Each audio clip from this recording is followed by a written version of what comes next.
Salut, aujourd'hui je vais te parler de greffe de cheveux. Ouais, je sais, je porte une casquette. Ça c'est parce que dans une prochaine vidéo, je vais te montrer l'évolution de mes cheveux après l'opération.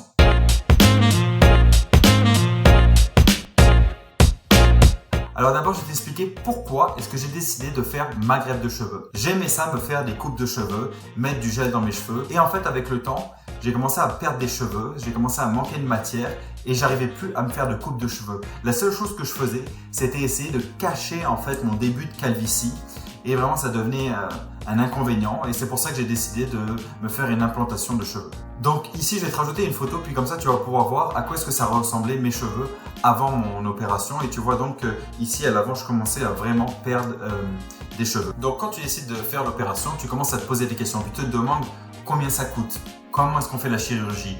Où est-ce qu'elle est faite? C'est quoi les techniques? Mais moi, tu vois, j'avais déjà fait mes recherches parce que ça faisait longtemps que j'y pensais. J'avais déjà regardé en fait les techniques qui se faisaient, l'évolution, vraiment l'opération, comment est-ce que c'était effectué. Mais ma question, c'était vraiment où est-ce que j'allais faire l'opération? Dans quel pays? Dans quelle clinique?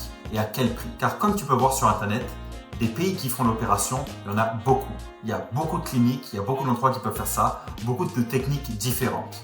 Un des pays que j'ai regardé, c'était le Brésil. J'avais pas d'idée sur le Brésil, comment étaient faites les techniques, mais j'avais un contact.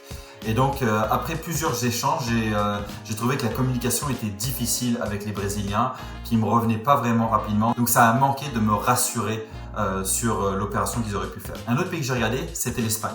J'ai contacté une clinique, ils étaient très professionnels, très rassurants, et aussi c'était très cher. Donc l'Espagne, non. Un autre pays que j'ai regardé, c'était la Tunisie. Très sympa, très convivial, très familial. T'invites à manger le couscous pendant qu'ils te font les cheveux. Beaucoup d'échanges se sont faits sur WhatsApp avec la personne en charge de la clinique. Échange très facile, rassurant, en français, un tarif intéressant aussi. Donc je t'avoue que j'ai gardé la Tunisie comme une bonne option dans mon choix. Ensuite, il y avait le Canada, pays où je vis. Et donc là, ça a été difficile de trouver des cliniques. En fait, il n'y en avait pas énormément. Et les cliniques auxquelles j'ai écrit des courriels ou j'ai laissé des messages vocaux m'ont jamais rappelé, jamais répondu. Et j'ai eu une clinique qui m'a rappelé et la consultation était payante pour savoir combien de cheveux je devais me faire implanter. Et le prix minimum pour l'implantation de cheveux était de 7000 $. Donc le Canada, j'ai oublié ça. Donc le dernier pays que j'ai regardé et que j'ai choisi, c'était la Turquie. Premièrement, pourquoi j'ai choisi la Turquie? C'est parce que je travaillais déjà avec eux depuis plusieurs années dans le domaine de la chaussure. Et je suis allé à Istanbul plusieurs fois, donc j'étais vraiment familier avec l'endroit. En prenant l'avion pour mes voyages en Turquie, plusieurs fois je croisais des personnes qui s'étaient fait refaire le nez, les oreilles, les cheveux. Donc je savais que la Turquie était réputée pour la chirurgie esthétique. Et donc en me penchant sur Internet, en faisant mes recherches, je me suis rendu compte qu'il y avait des dizaines et des dizaines, si ce n'est pas des centaines, de cliniques qui offraient l'implantation de cheveux. Encore là, il a fallu choisir la bonne. J'ai eu plusieurs échanges avec des personnes par WhatsApp. Et il y en a une donc que j'ai finalement choisie pour un rapport rassurant de localisation, de package qu'ils offraient, de prix, d'hôtel et tout ça.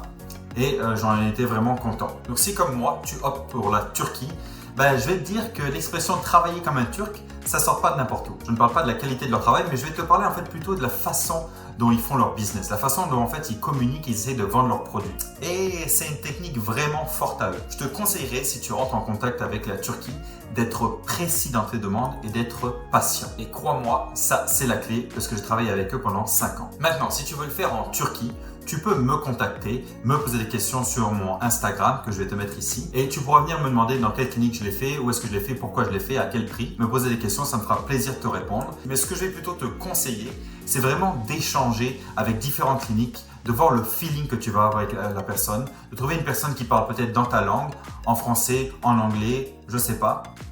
Moi, j'ai échangé avec cette personne en anglais. Mais avant ça, surtout, je te dirais de bien te renseigner sur l'opération. Comment ça se passe, comment est-ce que l'opération est faite, quelle technique est-ce qu'ils utilisent dans cette clinique, mais aussi de te préparer mentalement. Parce que tu sais, en fait, la chirurgie que tu vas te faire, il n'y a pas de comeback.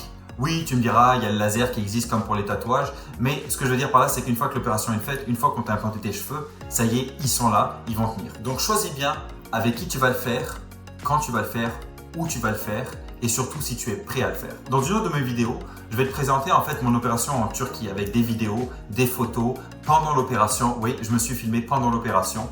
Et donc tu vas pouvoir voir tout ça. Tu vas pouvoir voir mon séjour, mon arrivée, mon hôtel, ma clinique, ainsi qu'une vidéo avec mes cheveux, mon évolution au fur et à mesure des mois et 6 mois après. Alors si tu veux rien manquer, abonne-toi à ma chaîne et on se voit bientôt.